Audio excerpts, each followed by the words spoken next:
So I fly out of Hong Kong tomorrow morning, and apparently you can check your luggage in at one of the train stations up to 24 hours before your flight, which is pretty cool.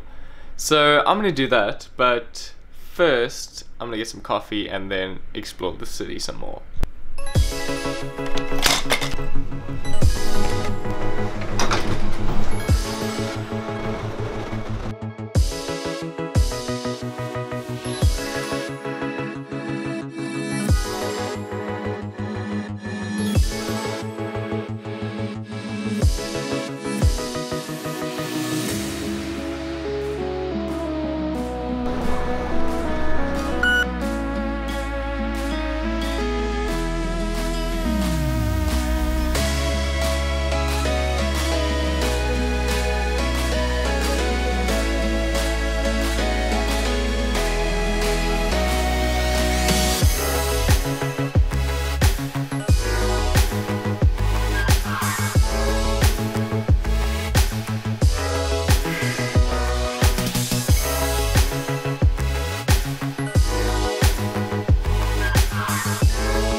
Hello wonderful humans. Okay, so now that I've had some food and some caffeine, it's time to talk about cameras.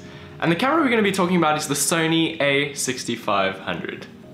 This one, the one that I'm shooting this on. So I picked up this camera a couple days ago, and I've only been shooting with it for about 2 days, and it's already changing the way I shoot entirely. I'm used to carrying this thing around, the Canon 6D. It's an excellent camera, it's a real workhorse, it's done everything, been everywhere, and it still performs like a champion, even though I've shot pretty much everything on it from the last 2 or 3 years. But with that being said, it's an absolute pain in the to carry around. It's heavy and just inconvenient. I hate having to carry extra gear around with me and extra equipment, especially if it's heavy and if I'm traveling. Because every gram of extra added weight makes a difference, especially when it's in your backpack and you're hiking or walking around, and after a long day it takes its toll on you. And I'm planning on doing a lot more of this stuff, so keeping the 6D to shoot that stuff with just doesn't really make sense anymore. I'm not really one to say that you need the most expensive or the best gear all the time, or the sharpest image or the best quality, but rather the gear that makes your job easiest and is the most enjoyable to actually shoot with. I think it depends on the situation that you're in and the type of content that you're aiming to create. Those are the things you should base your camera decision on. Essentially all camera gear is a tool.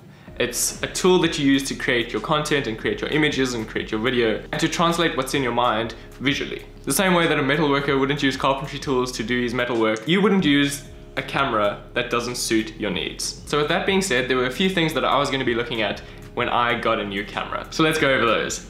Firstly is size and weight. This is the biggest factor for me. Like I said, carrying the 6D around is just a mission. It's just too much trouble. So I wanted something that was small and compact and that I could take with me pretty much everywhere. And the Sony is perfect for that. It's small, it's lightweight, and it just makes the overall process a whole lot easier. The portability and usability of it is excellent. I can just whip it out of my bag in a couple of seconds, turn it on and start shooting with it without too much trouble at all. But with the Canon, I'd actually have to put my bag down, take the Canon out, set it up, usually put the lens on it because I'd carry it separately because it just did not fit in my bag together, as well as with the weight. The Sony is actually quite light, which means that I can actually hold it up with one hand and shoot myself with that and vlog like that. But with the Canon, it's just too heavy. It's too heavy and you get this shaky footage because I'm struggling and the camera's just way too heavy. Next up is quality. So overall video and image quality of the camera that I was going to be getting. The Sony kills it in that department. It's just incredible. It shoots 4K video at 30 frames per second and 1080p at 60 frames per second, as well as 120 frames per second. But we'll talk more about that in a second. So for quality, I was looking at quality versus price. Yes, I could have got a more expensive camera like the Sony A7S Mark II or the Sony A7R, but the quality for what I'm creating might be a little bit better, but the price is also 3 or 4 times as much. And I feel when gear gets expensive and you start paying more money for it, you start being more careful with it. So you don't really get the shots that you want and the shots that you need. Like, you aren't as risky with it, but if you don't invest as much money into it, you can actually be a little bit more daring with your equipment and get the shots that you'd actually like to get. Then it comes to extra features. So cool things that you can get with the camera that aren't necessary, but might up the overall production value of the video. And with the Sony, that comes with 120 frames per second slow motion, as well as time-lapse features, and I'm able to get an adapter for it to use all my Canon lenses with it as well. So in the end, I'd be saving money by not having to buy a whole new kit of lenses. And the slow motion on this thing is just amazing. My Canon would shoot 60 frames per second, but I'd have to shoot it at 720p and then upscale the footage afterwards, which meant I lost quite a bit of quality and was the best thing I had at the time, so I would use it. But with this, expect to see a lot more cool slow motion stuff. Then comes stabilization, something that this camera is amazing at. So it's got in-body stabilization, as well as optical steady shot, I think it is, in the lens. Which means that I can shoot handheld footage with this camera, and it's stable and smooth enough to actually use in my videos. Whereas in the past, I might have had to stabilize my footage in After Effects or in Premiere Pro, or even use a stabilizer or a gimbal or something like that. But now I can shoot handheld and the footage is totally usable. And it helps with vlogging as well, so I don't have to worry about my hand shaking and the footage just looking terrible.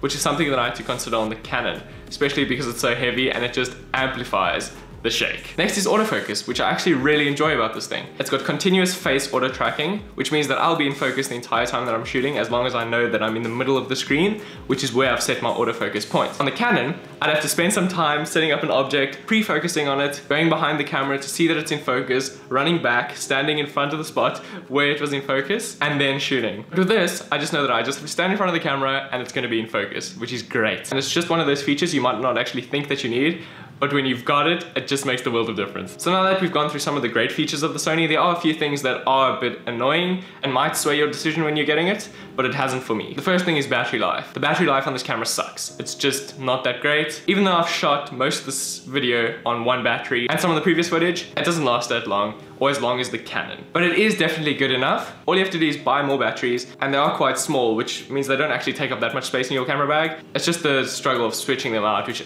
takes a couple seconds anyway, so it doesn't really matter. Then there's the flip out screen issue that a lot of people talk about, and they wish that they had a screen that could flip sideways, but it only flips about 90 degrees upwards and not around the camera, so you can't actually see yourself if you're filming yourself, which isn't a very big issue for me, because what would happen is if the screen was on the side, I would look at it to check that I'm in frame or that I'm in focus and not focus on the camera.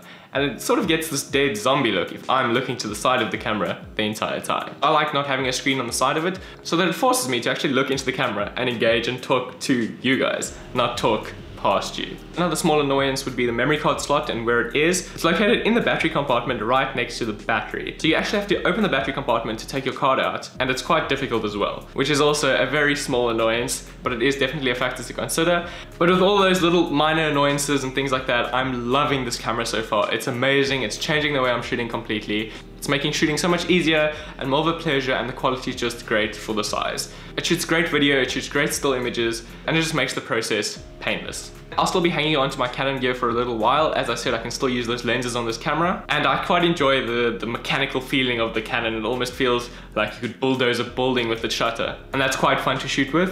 Whereas the Sony, it has a bit of an electronic feel to it, but this is definitely becoming my main camera and something that I'll carry with me everywhere. I'm going to be leaving the Canon at home on my next trip, and we'll see what we can create with just this. And for those of you wondering, I'm using the 16 to 70mm Carl Zeiss lens. The reason I'm using a zoom lens is because I also want to minimize on weight. So I'm not carrying primes around, tons of primes, and this might be an f4 lens, which means it doesn't let that much light in, but the low light capabilities of the Sony are actually good enough for me to just up my ISO and shoot video like that. And it's been working well so far. If you check out my Instagram, I'm actually posting videos from this and images from this onto my story every day. So check that out, link here somewhere on my face. And if you want to see the exact kit that I'm using at the moment to shoot this video and just shoot my latest Instagram stories and my images, I've linked that in the description for you guys to check out. But as always, thank you guys so much for watching. If you liked the video, please don't forget to like the video, hit the subscribe button to see more stuff like this in the future. I make videos every single week. And as always, I shall see you in the next video. Cheers.